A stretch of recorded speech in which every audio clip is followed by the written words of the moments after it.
Le livre du ciel, tome 4, 11 novembre 1900. En sortant de la divine volonté, on perd la connaissance de Dieu et de soi-même. Il me semble que le Seigneur béni veut m'exercer à la patience. Il n'a compassion ni de mes larmes, ni de mon très douloureux état. Sans Jésus, je me vois immergé dans les plus grandes misères, et je crois qu'il n'y a pas d'âme plus scélérate que la mienne. Quand je suis sans Jésus, je me vois plus que jamais mauvaise. Cependant, lorsque je me trouve avec celui qui possède tous les biens, mon âme trouve le remède à tous ces maux. Quand Jésus me manque, tout est fini pour moi. Il n'y a plus aucun remède pour mes grandes misères.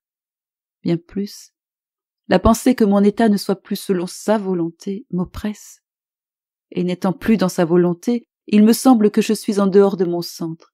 Et souvent, je pense à chercher une façon de me sortir de cet état. Pendant que je réfléchissais ainsi, j'entendis Jésus derrière mon dos me disant « Tu es fatigué, n'est-ce pas ?»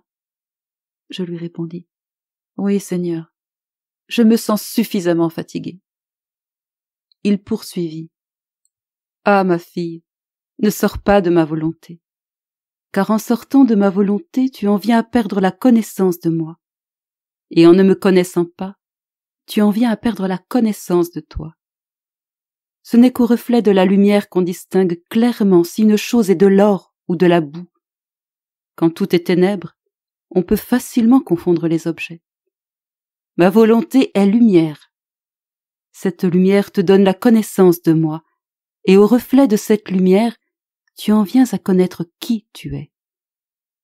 Par suite, en voyant ta faiblesse, ton pur néant, tu t'accroches à mes bras, et uni à ma volonté, tu vis avec moi dans le ciel. Mais si tu sors de ma volonté, premièrement, tu en viens à perdre la vraie humilité, et ensuite, tu en viens à vivre sur la terre. Tu es ainsi contrainte à ressentir le poids des choses terrestres, à gémir et à soupirer comme tous ces autres malheureux qui vivent en dehors de ma volonté. Cela dit, Jésus se retira sans même se faire voir. Qui peut décrire le tourment de mon âme?